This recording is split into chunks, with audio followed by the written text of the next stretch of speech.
Welcome to ForFamilies Podcast. Woo! Can tell that I'm excited. My name is Isabella Adediji and I'm your host. And this is the podcast where we have conversations on children, on parents, for families. Yes. And the fact is, you're either a parent or a child. So you're a member of a family, whichever way. So this is your podcast, is my podcast, is our podcast. You know, when I started thinking of becoming a mom, like you get married, next thing is kids. Even though before I got married, I started thinking, I would like to have kids. I like to have 2 children, 3 children. I like to have twins. I like to have a boy, a girl. In fact, at a point I wanted to have 2 girls, right? I was thinking about motherhood, and what came to mind is like, it's going to be so easy. I don't know why I thought that I'm going to do all my cute baby bump pictures. I'm going to have my babies. I'm going to take care of them. In fact, I thought I would even leave work completely. I'm going to cook, clean. I was going to be superwoman. I don't know where I got that idea. In fact, I was like, I don't even need help. All those people that have 2 nannies, 3 nannies, 4 nannies, I was judging them, but let's just say I've repented. I've learned the hard way. And I had all these expectations of myself becoming a mother, that I was going to do it all. I was going to be the best mom ever. Everything was just going to be perfect. Newsflash, it hasn't been like that. And, sometimes I do wish that I had conversations with first-time moms, people who would tell me as it is, like, look, experienced moms, they come with a perspective of being there, done that 1 time, 2 times, 3 times, 4 times. So for them, maybe there's no novelty. They are used to it. But you see, a first-time mom can feel you, like feel your pains, can also be the ones to burst those bubbles and be like, come, me too, I thought like that, but this is what I'm seeing. So I really wish I had that conversation with a first-time mom, so that the things I went through, I would have not felt so alone. And that's why I'm so glad that today on the show, we have a first-time mom. She's a content creator. She's a storyteller. She's passionate about creating content about everyday life as she navigates her faith, motherhood, intentional parenting, families, like your girl next door, but someone that you can just relate with, and it comes through in her content. So, ladies and gentlemen, giving her the ForFamilies Podcast welcome, I present to you Tori Chika. Woohoo! Thank you so much. Thank you so much. Welcome to ForFamilies Podcast. Thank you so much for having me. I'm so excited to be here. You look good. Thank you. First Thank time you. mom, how? Who? What? Like, where? And see, I know you can't see it, but OGs know I have locks, so we're lock sisters. Right. Like, these are just extensions, but the locks are there. So yeah, first time mom, and I must say that looking at you is not giving that. You have to tell us what the secret is. But before you became a mom, what were your expectations of yourself, of the people around you, or what you just expected from motherhood? Okay.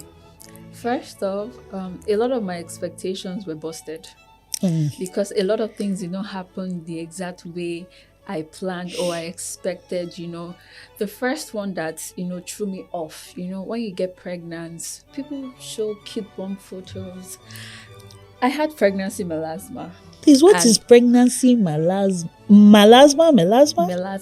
So it means like hyperpigmentation, but the hyper is very hyper. I went like 10 shades darker.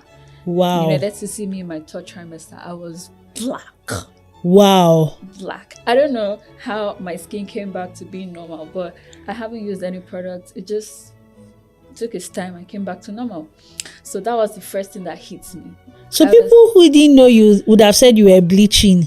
You have no idea. I had a lot of comment that maybe, when you get pregnant, you can't use products like that. So I had like side talks that maybe she was bleaching before.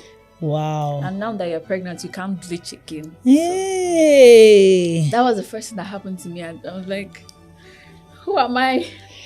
I was color black. And then the second one that hits me, when you get pregnant and then you have your baby, then there is omugo. Your mom will come over. You will get that pepper soup. More. Everybody's at your beck and call. Like you're just chilling, you're resting. It's just you and your baby. You're like, your only job is to breastfeed. That's if you don't even pop and have somebody but to feed your baby. But I didn't have that. Wow. And that threw me off completely.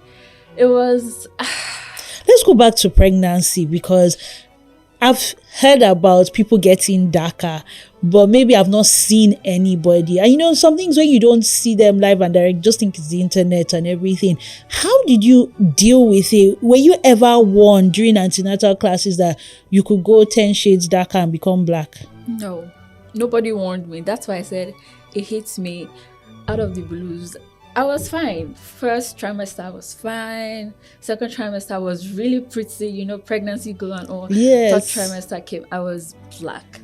And, it just felt like something was wrong. Like, am I doing something bad? Because I could not, use skincare anymore. So it felt like, was I using skincare to be fair? Or did I stop using skincare and became, I don't know, too many questions. But somebody told me that, it happens like that. But I've not seen people around me, with that kind of change. Drastic. It was really drastic. Even on my arm, it felt like, when, like in the movies when things are crawling up on you, it had like that mark, like the darkness was overwhelming me. Wow. It was really scary at some point. But my husband kept... when I had my baby and everything, that's when we would look back and my husband would be like, I did see you like this. So that was one assurance that, okay, it's not like you are that terrible, because I felt like I'm not beautiful anymore. I'm not doing this anymore. You need to see my nose. And when I got married, I was size 4. At the time I had my baby, I had gone up to size 14, 16. So that was a big change. Wow. It was a lot for me. And you say you were not prepared at all. Who was the person to tell me? I was really even nobody. Antenatal classes. They just, tell you to eat good, stay healthy, drink water, stay active, exercise. Nobody tells you about those, it's sort of like they miss out those tiny details. Like, it's not necessary. Getting dark does not affect your baby. So what's their business? But it can affect your own mental health. It can affect how you show up. Some people might just lock themselves up because they don't want to post, because people will ask questions. So people should speak about that. It definitely is something to be spoken about, because the dramatic change was a lot. And if I wasn't somebody that had like, okay, let me say my husband was my support person. You get it was not constantly being rubbed in my face. I was constantly being told that, you're beautiful, you're carrying a baby. I don't know, I just learned to get too excited that I'm going to be a mom. So I just focused on that. But if I had sunk into that, it would have been something terrible, because I didn't look like what I remembered in the mirror when I looked at it. Aww. So it definitely should be spoken about. It's a thing. It's a real thing. Thank you for sharing. So guys, if you see someone dark, don't just assume that it's bleaching. Mm-hmm. Melasma, there's a scientific name for that. Mm-hmm. So let's move to childbirth. Your expectations. I don't know, did you research things like epidural, vaginal birth versus CS birth? Were you educated on the options available to make a choice, or was the choice made for you? Okay, in my case, luckily my husband is a doctor and he works in a hospital. So I had my baby at the hospital where he worked. But he's not in that department, right? He's an eye doctor. So, we still had to go for antenatal together to, learn these things. So in my own case, I was preparing for a vaginal birth because it's normal birth. And that's so wrong. Like, very. What makes something normal or artificial or unnormal? This abnormal. That's the word, not unnormal. Abnormal. When you where I grew up, or people around, there are whispers everywhere that, if you had CS, you're not woman enough. Hey. You're not strong enough. Like, you are lazy. But I had CS, and let me catch the person that said having CS means you are lazy. Do you know how painful that thing is? Let me not lie. I'm afraid of CS, and I have so much respect for CS mothers, because CS is a surgery. That's one. Two, after you have CS, from what I've heard, is like you don't know how to walk. You're learning how to do everything. You can't bend. You can't do so many things.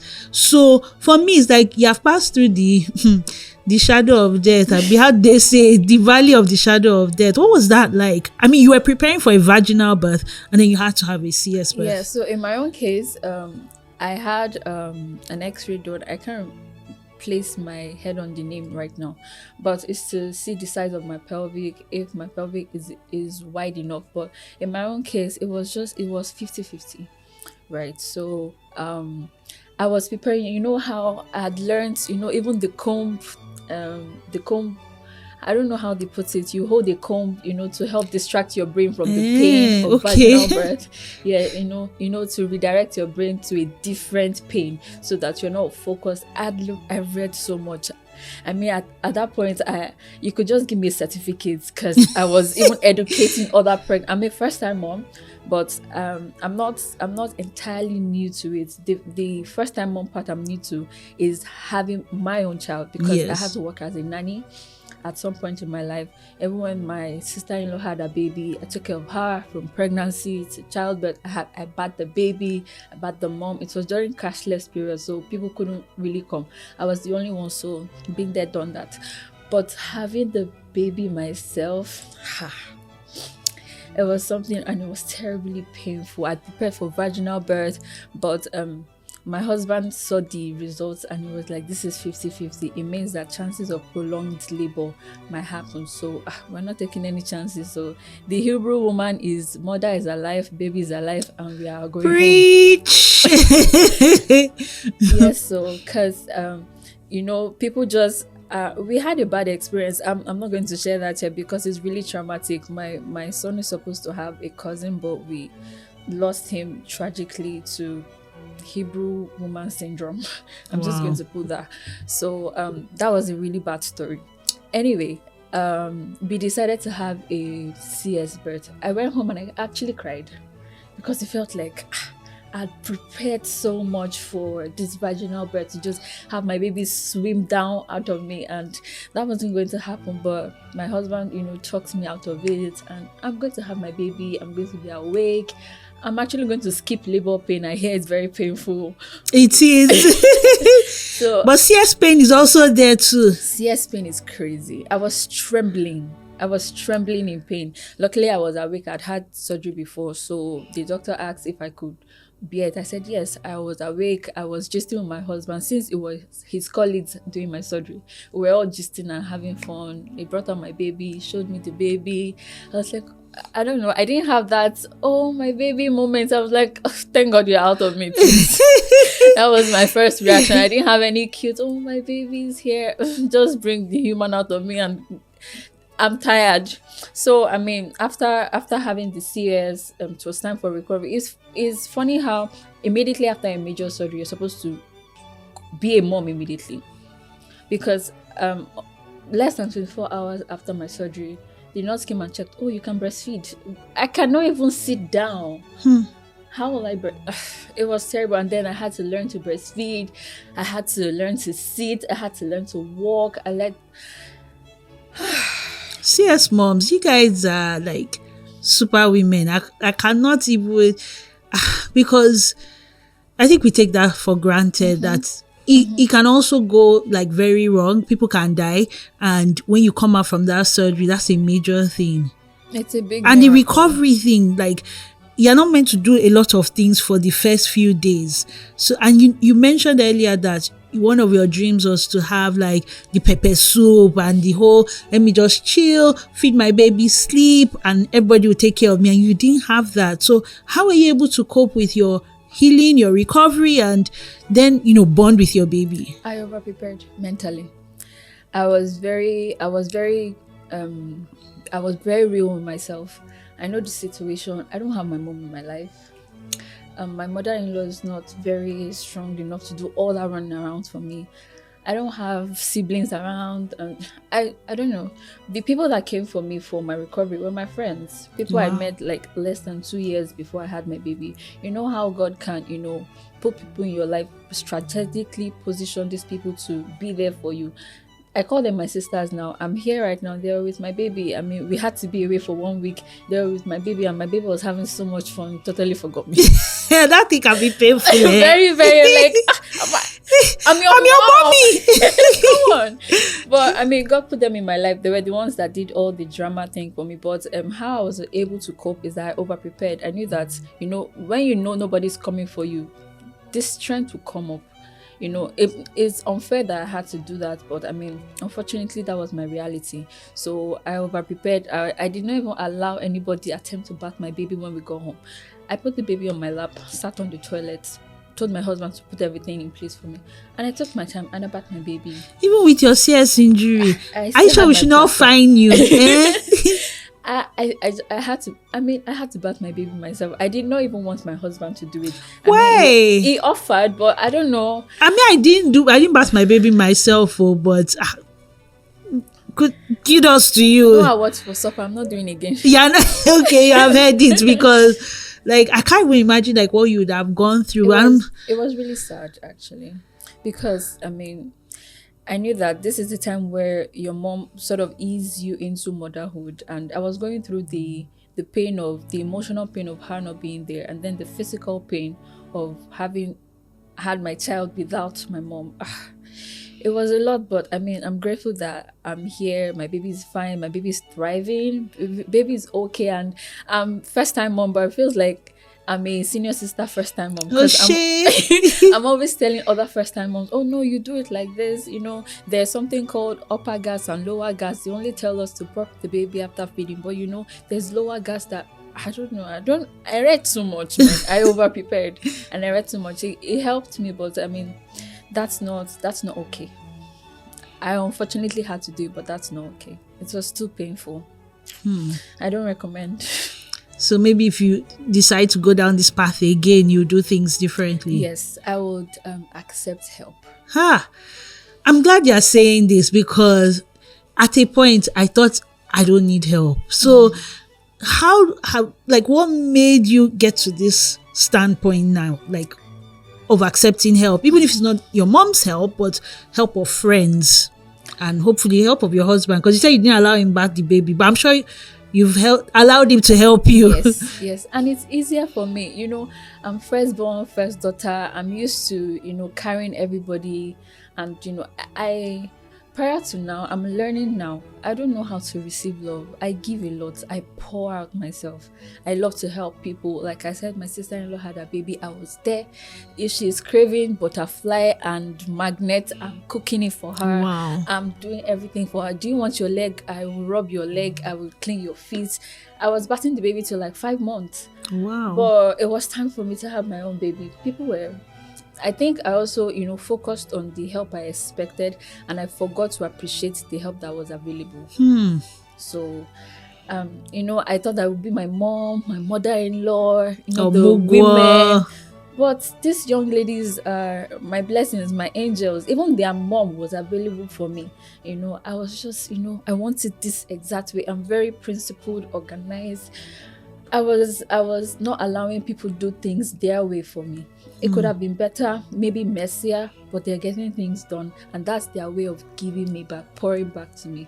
I'm just used to doing things my own way, getting things done by myself. I'm learning to just pause and just allow people help me, pour back into me. It's a big deal. It's not easy, I'm going to tell you, from somebody that's having to do everything by herself, but I'm learning. Learning. It's a journey. I'm learning. Even with dropping my baby off for 1 week, I've said thank you like 1,000 times. At some point, they banned me from saying thank you. Like, if you say thank you again, we're going to knock you off. I say thank you a lot because I'm not used to people, pouring into me, since I'm the one always giving, and that's very exhausting. We're not wired to be that way. It's very exhausting. We're supposed to be poured into as we pour into others. Yes. So I want us to go to, so shout out to your friends, like well done, like friends that stand with you, especially during such a trying time. We respect them. Now let's go to your husband and marriage. Sometimes we as women, we don't know it, but we deny men the opportunity to full-on parent as fathers, meaning that you're a father, I'm a mother. So if I can bath the baby, bath the baby. If I can feed the baby. Like what I can do, you can do, because it's not even helping you. It's a case of responsibility. Like, how has being a first-time mom affected your marriage, and how have you been able to allow your husband to parent? So, like I said, coming from the place of doing everything by myself, it was such a struggle to allow him do things because he did it differently. I know how to, this is how you put the feeder, this is how you position the baby. But he just wants to put the baby like this and feed him like this.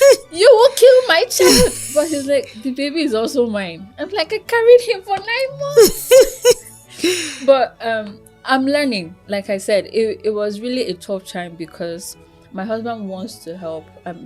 And I refuse the help, but I'm exhausted. I do need help. He sees that I need help, and he's also hurting because he knows that his wife needs help, but he's unable to help her because she's closing all the. But I mean, like I said, I'm learning that the fathers pour in differently, and that's the beauty of it. The child is not supposed to have it done the exact same way. It knows that science has also helped us see that how we release oxytocin is from the mom, cuddles and hugs, but from the dad is rough housing. They're releasing the same amount of chemicals, but differently from different activities.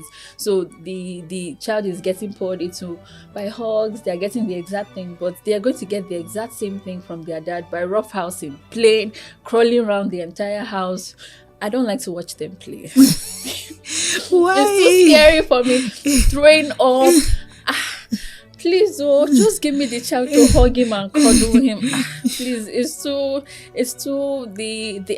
a boy, so the energy is a lot, and I'm always too careful. Oh, don't hurt him. It's like, it's a boy, just allow him. And my baby enjoys it so much. I just leave them alone, because if I watch, I would interrupt, and that's not okay. That's not okay. Things doesn't have to be done my way. There are other ways for things to be done, and it's just different. It's not wrong. So that's it. What about your marriage? Like, some people are afraid, they have fears that, once the baby comes, especially from the men, like, she won't have time for me again. It's just her and her baby, and vice versa too. A mother too will feel like, my husband is so busy now because he's doing things in the house, he's going to work, and I barely have any time. So how have you been able to navigate being a first-time mom with being a wife and keeping your marriage going? The first thing I'm going to say is he's also being a first-time dad. So one thing that has helped us is I married my best friend. I married my guy. So we talk about these things. Anyhow, we could just start like, you're not even helping me. And then it will go from, you're not even helping me. We're like, how am I not helping you? And then before you know, we're sitting down, we're having a conversation, and he's explaining, and I'm saying, okay. And we just talk about everything, right? And like I said, I'm learning to allow him take up more responsibilities that he actually wants to take up. He wants to, like, when I came back, I did not even get to cook anything. It was my birthday a few days ago. I didn't get to cook anything. He has been taking care of us. And, I'm finally seeing that, things can be done without me involved. It's a new learning for me. It's a new terrain. So I mean, we've spoken about everything. We've allowed each other make the mistake. I'm afraid of mistakes. So I want, I set out rules. Sometimes he even have to come and ask me, what is he wearing? Because I even match my son's outfit. So I'll be like, you can pick his outfit. He said, if I pick it, you say no. So just tell me what you want him to wear. So we've learned to work around that. We've communicated, I've yelled about, that's a mistake. And, we've found a way to work around it. And he just allows me, he understands that, in the first few months, it's a season, to fade, it to pass. So he allowed me, and he was just there supporting. If you need it, I'll be here for you whenever you are ready. I mean, it felt unfair for him, but I mean, I think he understands. Thank God for an understanding partner. But we've been able to navigate it, and we are thriving really, and I thank God for that. Thank God, because sometimes the marriage suffers when a child comes. Now, let's talk about work, because that's another thing. Some women have to give up their jobs. I don't know why I thought that when I become a mom, I'll stop my work. I haven't stopped my work, but my work is flexible. So I was able to do my work around, having my children. But I'd imagine that if I was a 9 to 5, I don't know what the decision would have been. In my own case, what I did is I prepared for motherhood way before I became a mom. So even with the career path, I knew what I wanted to do. I knew what would work for the period. So because for a woman, truth be told, for a woman, if you want to be the way we were designed to be mothers, you really want to be there for your children. You want to be actively involved. You want to be present. And you cannot do that by, being up and about and all of that. I think that, in my own opinion, I think that in the early years, if that's your desire, if that's what you want, you can just take your feet off the accelerator, not necessarily hitting the brakes, just take your feet off the accelerator for a bit, because it's a season to, help you. If having a baby slows you down, well, it's supposed to slow you down. So just, sometimes we just need that calm. Just look at the air, look at the sky more, just enjoy that season, enjoy that moment, enjoy that period. It's a season, it will pass. They're not going to be little for forever. In my own case, I already knew that maybe switching to something that I could work from home for could help me, taking my hands off paid employment 9 to 5 and focusing more on my business, so I still have income while being available, and I can manage my time better. Because for me, I'm very extra. I want to homeschool. I want to be there. Yes. Want to homeschool? Yes. Okay. I want to homeschool at least the early years. I want to homeschool, so I want to be available. So it helped me. I already knew what I wanted early enough. So it helped me navigate and make right decisions that would align with what I want to do. My husband can go to work. He's a doctor. He can't doctor remotely, but I'm in the digital marketing and entertainment and media industry. Sometimes I can work remotely, and I know what to do part-time. Money is still coming in the family, and I trust my husband to cover me in that season where that covering will allow me the opportunity to be a mom, to be available, because that's what I want. Some women do not want that, and that's okay. That's personally what I want. Everybody don't want to homeschool. Some people look forward to early morning rush hour, go to school, let me have a breather. I want to homeschool. Maybe after having 3 children, I'll change my mind. But but now you want to homeschool. But right now, I'm already doing that. I'm already teaching my baby at home. I'm getting a curriculum. I've joined the community. Wow. Yeah. So I'm very particular about homeschooling, and maybe it sort of has to do with the area where I've not found a school that matches what I want for my baby. I have set values. Like I said, I'm too strict. So I have a way I want this child to go. There are values that I do not want to be interrupted or messed around with. So maybe in those early formative years, I'll just take it upon myself to do it for them, and then I can release them, depending if I change my mind or if we're not here anymore. I don't know how it's going to go, but for now I want to homeschool, and I already arranged my career, my path around that, to also support that decision for now. So maybe in the coming years, I don't know what to bring, but it also determined me locking my hair, because it supports the goal. It supports my decision. I have a lot of hair, and I do not have a lot of hairdressers that understand my hair where we currently live. So I decided to put my hair in locks because I want to also be home. And luckily, my husband is very hands-on. He learned how to retire my hair, so I don't have to go to the salon. He got my hair ready last night for the show this morning. Shout out to husband, husband yards, 1 million husband yard material. So he learned to do that. We are very DIY. Like I said, in my own family, I and my husband, we already knew exactly what we want, like down to the T. So we sort of have been making decisions. He knows that we want to homeschool. We knows that we want to do things a certain way. So we already arranged ourselves, the decisions we are making along the line, even how we got married, where we decided to stay, the house we decided to take. That's how we could stay in the area where we stay, because we know that school's not exactly a problem, because I was going to homeschool anyway. So making that decision has helped, has guided other decisions that we have had to make over time. So I'm confident and I'm very satisfied with my decisions right now. It might change over time. I don't know what tomorrow might bring, but right now I'm fine with it. It's the intentionality for me and the level of preparation, because there's that alignment. Then you're just going in, without a plan. Are there things that, despite all your preparation, your planning, alignment, that have shocked you or surprised you and you didn't see coming? The first number one was opened up to me when we had to be away for 1 week. I enjoyed being by myself. I enjoyed just being a girl and not being a mom and wife. And I'm going to take that time off for myself more often, because like I said, I pour into everybody and I do not allow myself be poured back into. So for the 1 week we were away, I was doing things for myself. It was a selfish season for me. So was it really selfish though? Well, I was doing things for me. I was not necessarily being a wife and a mom. I was doing things for Tori, for who Tori is, and by extension it benefits these other people, but I really cannot pour from an empty cup. So I figured that when I allow myself be poured back into, do things for myself, I'm happier, I'm refreshed. One thing was being refreshed. Even if we're tired from everything that's the activities and all of that, I was mentally refreshed. I had some alone time, and it's very necessary.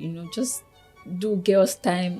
Don't lose your girlfriends when you get married, ladies. You need your girls. You need your girls. You need your girls. Your husband is perfect, but you need your girls. You need just to just be a girl, and your children, even your husband will benefit from it. I came back home, I felt like fresh wine to my husband, and my baby was like, oh, I was very happy to be a mom again, because I had poured back into Tori, and Tori was full, my cup was full, and it was very, very refreshing. But one thing that I still do not look forward to is mealtime. Toddlers they are snackers. Why will you eat here and the next spoon is meeting you there? Just stay in one place. I don't look forward to mealtime. I'm not going to lie. I don't look forward to mealtimes because it stresses me. It stresses me, and my baby now eats a lot because I had to wean him before we set out. It was very painful. Aww. But he now eats a lot, and it means I have to feed him a lot. It means I have to give one tiny person little bites. It's not fun. I don't look forward to feeding that boy. I don't look forward, but he has to eat. So, I have to feed him. I don't look forward to it. That's the part that I thought I was going to enjoy, feeding my baby. I don't enjoy it. Oh, unfortunately. So, motherhood, like the expectations that everything is going to be all rosy and smooth, it's a myth. You keep mentioning the 1 week. So Tori and I are part of an incubator program for creators, and we were camped for 1 week. So we had to leave our houses, leave our families behind, and just to focus on all the training. So that's when you hear 1 week, that's what the 1 week was for. And it's interesting that you say it, because I've left my family before for work, and before this 1 week, I kept thinking like, I want to go for the 1 week. When the time came, it was very close. I now didn't want to go because I kept feeling like, I don't want to leave my son and my daughter. And when we tell the truth, part of it is because we know deep down in our hearts that when we leave them, they're going to be perfectly okay. Right. And a part of us wants to feel like they are not going to be okay because I'm not there. Meanwhile, they will be. So how are you able to deal with that? He didn't need me for that 1 week and he was perfectly okay. Like, how come? At first, I was a tad bit jealous. Like, how dare you be fine without your mommy? Exactly. I'm your mommy. Come on, you're supposed to wail. My mom is not available. But he was having so much fun. And he has a lot of aunties. God bless the Jumbai sisters. They are so amazing. God bless them. Everybody takes turns to, and they've been in his life from when he was in my tummy. Right, their mom calls my baby Atinuke because he has been cared from from when he was in my womb. So they just take turns. Oh, I'm bathing him today, I'm feeding him. Oh, he's working with me today. Maybe somebody is working from home. Oh, he'll sit with me on my laptop, and he just bothers them, and they're so happy with him. And when it's time for video call, they'll say hello to mommy. He'll just look like, oh, there you are, okay, bye, and goes around to play. It's so, and I'm like, come on, you human, I carried you for 9 months, do you not miss me? When I even came back, he just hugged me and then went about playing. It was when we got home that he now felt like, oh, mommy. Oh. And then he hugged me. He didn't even want to stay on his bed. He stayed in my own bed and all of that. I was like, better. I know that feeling, right? Like you just want them to never lose never lose sight of the fact that their mommy, like 9 months, like you came from here, like, right? Do you get? So, but it's so important to also have time to recharge, to also focus on you. Like during that 1 week, we're not thinking about being wives or mothers. We're just thinking about, how can I be better as a creator? How can I learn? How can I create content? How can I enjoy the food, enjoy the new location? How can I sleep through the night without worrying about what is this person eating, or so that's important. I even made a video. I jumped on a trend, the Gobe trend. One part would be like, oh, I can't eat without my baby, and the next video will show me actually eating without my baby and enjoying my meal. I can't wait to put it out, because actually those things were busted in my head. I genuinely thought that I'll wake up in the night like that, but I was actually working at night because I found the time to work, to get things done, to brainstorm, to just sit with myself, enjoy my thoughts. There was no baby crying in the background. I didn't need to hurry. I'm always in a hurry at home. I didn't need to hurry. I could just, be still. And it was very refreshing. I love my baby. I love my husband. I love being a wife and a mom. But I really enjoyed it. Reminded me that, oh, you enjoy being you. You enjoy being yourself, doing things for yourself. And it was really refreshing. Really refreshing, I tell you. I'm very, very grateful for the experience. Very, very refreshing. So as you move to homeschooling, you weaned your baby, what are you expecting from this next phase? Because it's interesting that you had to wean your baby before going. So if that 1 week didn't happen, do you think you would have continued breastfeeding? I think I would have continued because I couldn't stop. Oh. So the residency, well, the baby was not going to there, so I had to stop. So, do you have any regrets stopping? No. Okay. I'm wondering why I didn't stop earlier. Because his appetite is better. He's sleeping through the nights more. And maybe just wakes up one time and I give him water and he's back to bed. Usually I'd feed him at night and I'll be very exhausted in the morning. Everybody's waking up refreshed. I'm waking up exhausted from waking up multiple times in the night. I did not see that all of those could be possible. So I'm glad I did, because my body was tired. I even had episodes of fainting from breastfeeding because I wasn't able to eat. I didn't lose weight by, it wasn't deliberate. I don't know, my appetite dwindled for some reason I could not exactly place my hands on, and I was just losing weight, and everybody was like, oh, yummy mommy, you've lost your baby weight. You're supposed to be eating. Do you get? I'm aware I'm supposed to be eating, but I just couldn't eat for some reason. I think maybe I'm not. Postpartum depression is too heavy for what it is. I think I was just, in a postpartum blue. Okay. For a bit. Baby blues. Yes, yeah. It was just that period. I just could not eat. I was not interested in food. My husband would bring something nice. I love to cook. I like colorful food, but nothing was interesting me. So I was just there starving for no reason. Maybe I should have been praying for Nigeria, because I was just fasting. Wow. For no reason. And people thought that I was deliberately losing weight. I wasn't really. And I still had to breastfeed because my baby needed to eat. He wasn't eating solids well at the time. So I had to still breastfeed. So I'll have episodes of fainting or blacking out. It was really tough on my body, but I just wanted to complete 1 year. After 1 year, I said I was done, but I just couldn't stop because I was so attached and I felt very guilty. That, how is he going to get all his nutrients? I even bought him supplements. It felt like breast milk was the holy grail for him, but he's fine now. He's eating so much. Even last night, I had to tell him, that's okay. You're not eating anymore. That's what eating. No, Please feed our baby. Oh. he's eating so well, and I'm so happy. Why didn't I stop since? He adapted so easily, especially since he had to be away from me. He was eating, having fun, and his aunties were spoiling him. Oh, shout out to the aunties. Right. So in all your experience, because you create content to reflect the realities of being a mom, navigating your faith and real life and struggles, beauty, the whole 9 yards. What would you say has been the biggest lesson, and a lesson that can help incoming mothers, incoming first-time moms, and even experienced moms too? And that will be my last question. All right. So one thing that I've learned is season comes and season goes. But if you're not actively present, if you're not intentional about enjoying the present, you're going to miss out on your life.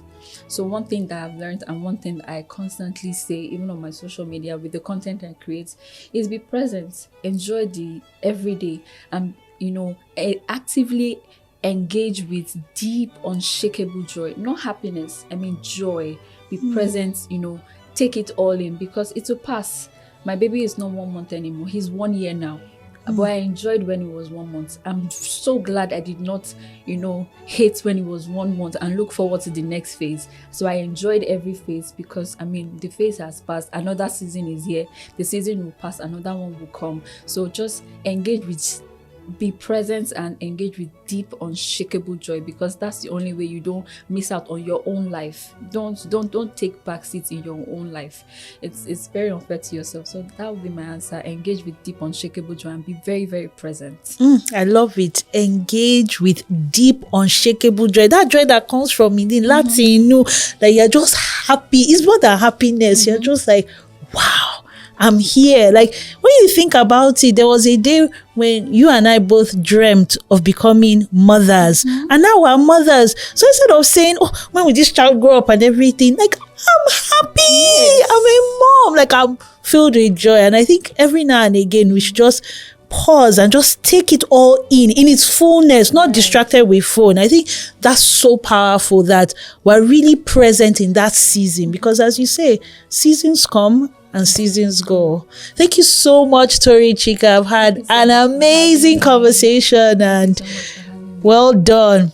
Allow daddy to daddy. Right. Allow daddy to daddy. It is his responsibility. Take the help. You're baby girling. Right. And yes, so you're glowing. No more starving again. Right. Like, enjoy yourself. Like, thank you so much. And thank you for the work that you do, with your community and mothers, and with your content too. I truly believe that content like that shows it as it is has so much power. So well done. Well done. Thank you so much. Thank you so much for having me. Thank you so much. I'm very, very, very, very grateful for this opportunity. Thank you. Thank you.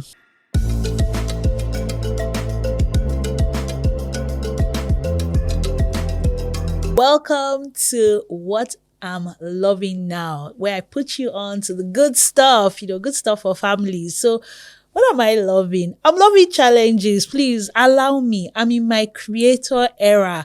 I'm a podcaster, so that means I'm a creator, right? But I think I'm pushing myself more to be like a TikToker, a YouTuber, a skit maker, content creator, all of that, and one way that I've gotten into that creator aspect beyond the podcast and also coming up with skits. I think the thing that really helped me was doing challenges. So it could be a TikTok challenge. Now, I'm not saying that every challenge is good for you.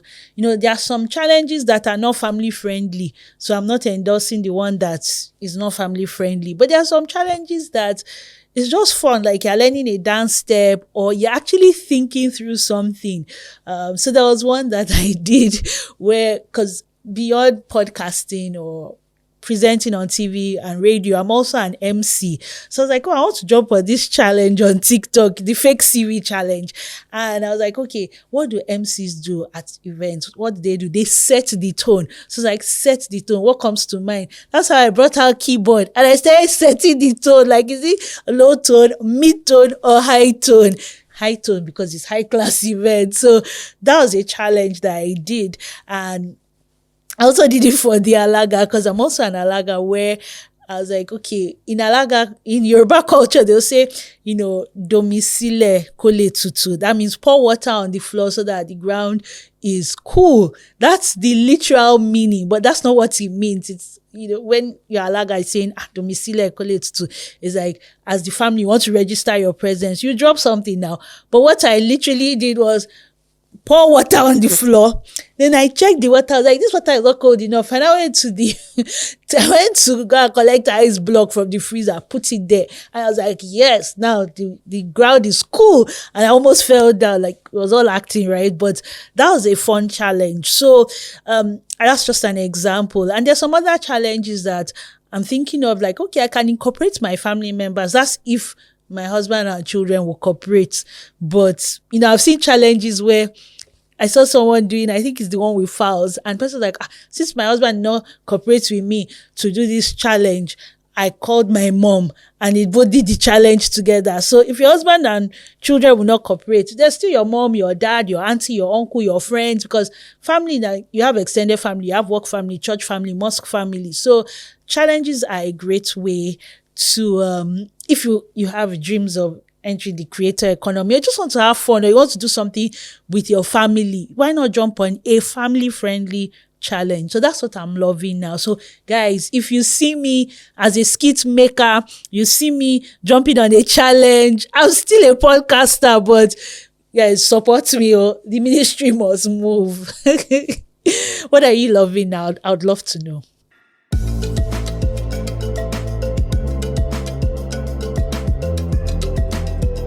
Welcome to the segment where I try my possible best to answer your burning question. And sometimes I even have questions of my own, and I'm like, I'm sure I can't be the only person thinking like this. So if you haven't sent us a question, why now? Please send a question, your burning questions. I'll try my possible best to answer it. And even if my answer is not enough, we have community members, right? They will meet you in the comment section, whether it's on Facebook, Instagram, TikTok, YouTube.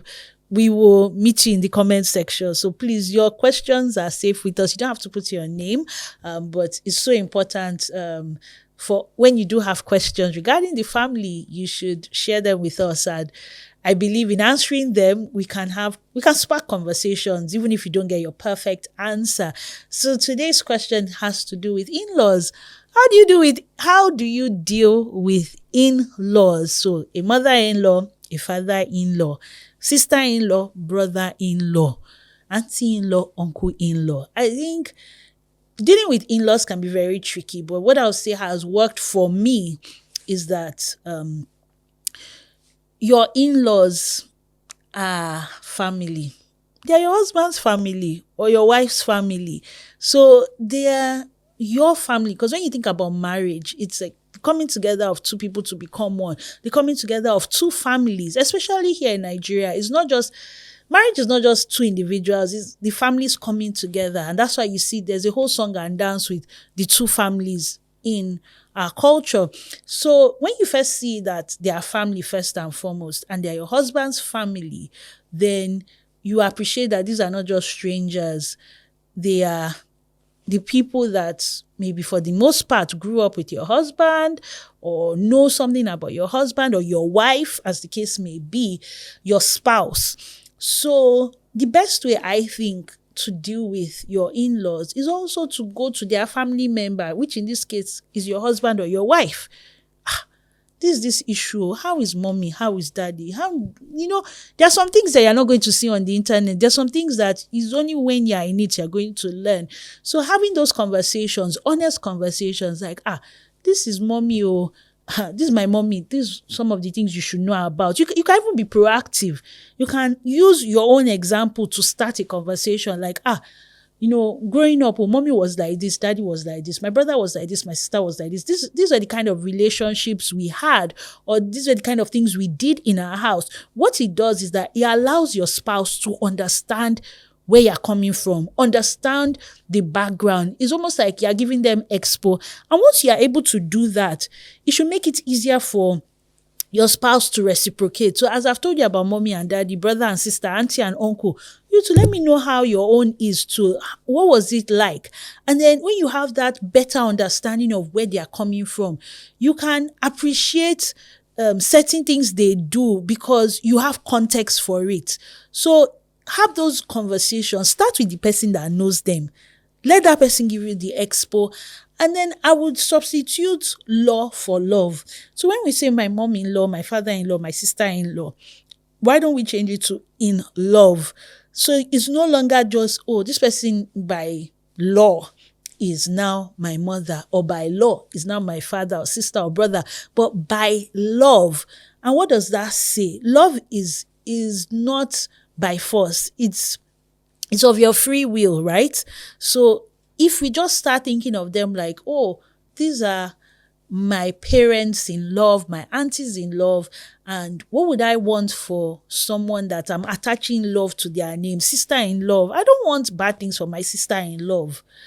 So it changes your perspective, but really you can only know like what to do, what not to do, how to navigate some very tricky situations when you spend time having these conversations with your spouse, and you're also not so immediately judgmental. Sometimes people are doing things from a place of ignorance, and one of the reasons why we have ForFamilies Podcast is so that people have knowledge. So maybe you have a mother-in-law that wants to give your baby a agbo, and she's just doing it from a place of, this is what we've always done. Even your husband that you're talking about, I give your husband agbo, and you're not happy. Can you not see how strong he is?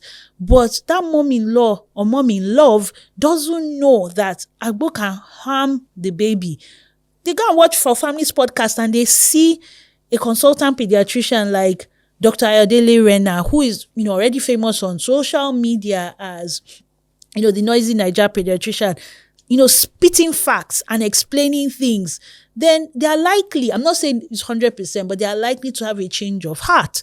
So sometimes they don't do these things because that's what they want to do, is because that's all they've ever known. So just, apply wisdom, pray, and speak to your spouse so that you're able to walk in love, not just in law, towards them.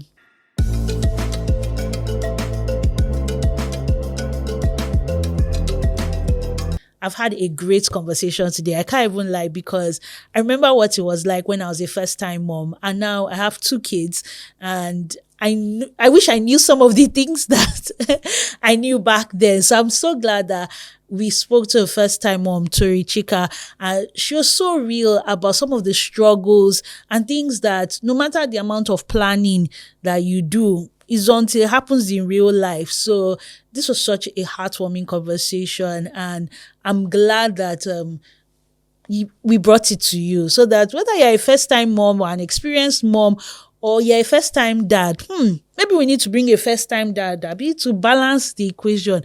You're a first-time parent. I think it's important that you know these things and you hear directly from someone who has been in those shoes. But I'm not thinking about it. A first-time dad won't be bad. Yeah. So first-time dads in the comment section, please hit me up. I'd actually like to invite a first-time dad from the community to be on the show. Now, I've really enjoyed that conversation, clearly. And what I'm loving now is the challenges. So there's so many challenges happening. TikTok people, how do you guys do it? Every day there's one challenge or the other. But family focus challenge, that's the one I want. The one that I can do. Maybe I can get my husband, my kids, my friends, my mom, my dad, my auntie, my uncle, to all take part in the challenge. I think sometimes it's just for fun, really. Sometimes it's to stretch you creatively. Sometimes maybe you fancied yourself a TikToker, a YouTuber, an Instagrammer, Facebooker. What are all the words now? Snapchatter, if there's anything like that. So challenges, I'm loving challenges now. Please let me know about family-friendly challenges that we need to jump on. Okay? Comment section, you know what to do. And question about in-laws is a question that I'm sure we've all asked ourselves, at least before we got married, and it's something we're still answering. So just substitute in-law for in love, and speak to the person that's their family member, your spouse. A word they say is enough for the wise. My name is Isabella Adediji. I've had an amazing time right here on this episode of For Families Podcast. If you haven't already subscribed, go ahead, subscribe to our channel. Tap the notification bell so that you can get notified. Share our link in your WhatsApp groups, or as the grandmas will say, WhatsApp groups. Share it across your different social media platforms. Connect with us in the DM and the comments. And I can't wait to come again with another episode of For Families Podcast. Bye-bye.